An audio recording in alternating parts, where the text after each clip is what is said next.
Good morning, friends. Welcome back to Nokomis Story Time. I'm here in front of my family's tinsel tree, and I'm wearing my holiday sweater because I'm going to read for you a book that my family loves to read during this holiday time.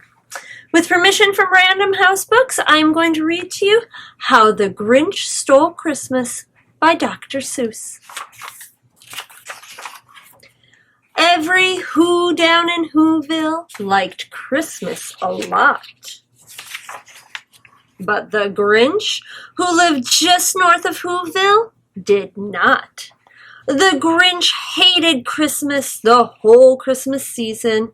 Now please don't ask why. No one quite knows the reason. It could be his head wasn't screwed on just right.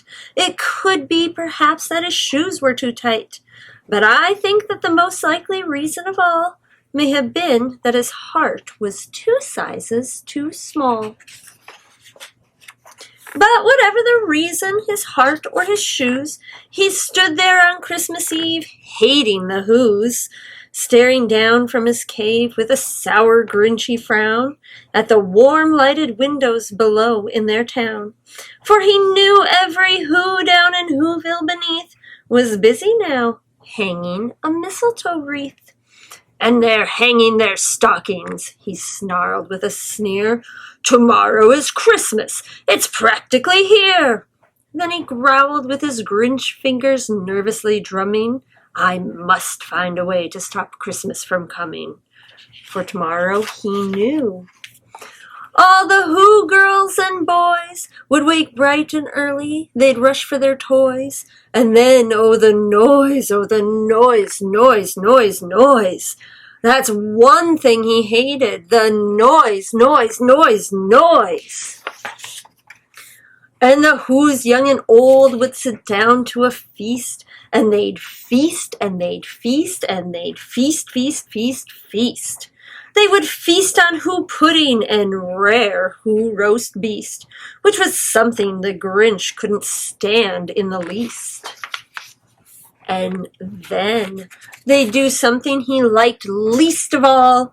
Every Who down in Whoville, the tall and the small, would stand close together with Christmas bells ringing.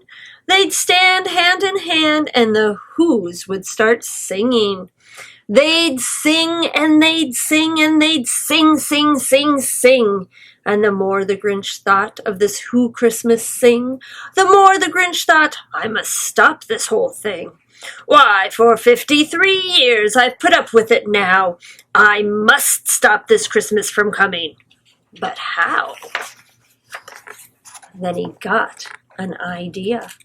An awful idea.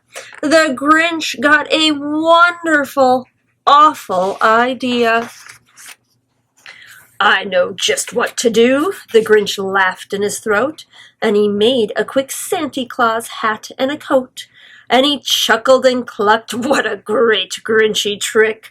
With this coat and this hat, I look just like Saint Nick. All I need is a reindeer.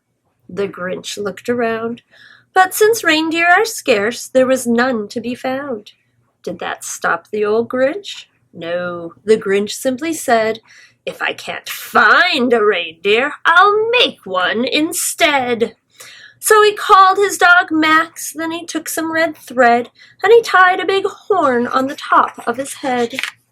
Then he loaded some bags and some old empty sacks on a ramshackle sleigh, and he hitched up old Max. Then the Grinch said, giddy up! And the sleigh started down toward the homes where the Whos lay a snooze in their town. All their windows were dark, quiet snow filled the air. All the Whos were all dreaming sweet dreams without care. When he came to the first little house on the square, this is stop number 1, the old Grinchy Claus hissed, and he climbed to the roof, empty bags in his fists.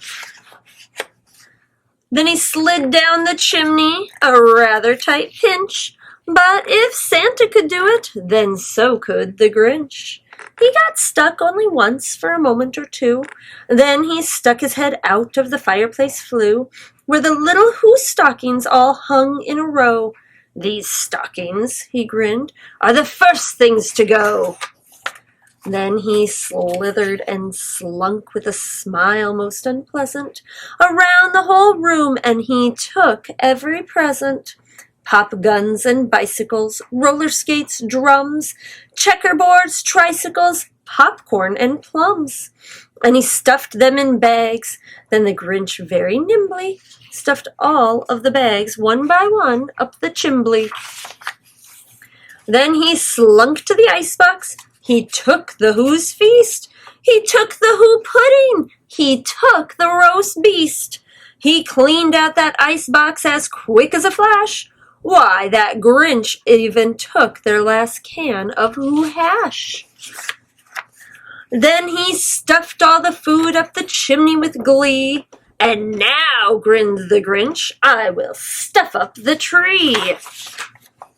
And the Grinch grabbed the tree and he started to shove when he heard a small sound like the coo of a dove. He turned around fast and he saw a small Who, little Cindy Lou who was not more than 2. The Grinch had been caught by this tiny Who daughter who'd got out of bed for a cup of cold water. She stared at the Grinch and said, "Santa Claus, why? Why are you taking our Christmas tree? Why?" But you know that old Grinch was so smart and so slick, he thought up a lie, and he thought it up quick. "Why, my sweet little tot," the fake Santa Claus lied, "there's a light on this tree that won't light on one side. So I'm taking it home to my workshop, my dear. I'll fix it up there, then I'll bring it back here." And his fib fooled the child. Then he patted her head, and he got her a drink, and he sent her to bed. And when Cindy Lou Who went to bed with her cup, he went to the chimney and stuffed the tree up. Then the last thing he took was the log for their fire. Then he went up the chimney himself, the old liar. On their walls he left nothing but hooks and some wire. And the one speck of food that he left in the house was a crumb that was even too small for a mouse. Then he did the same thing to the other Who's houses, leaving crumbs much too small for the other Who's mouses.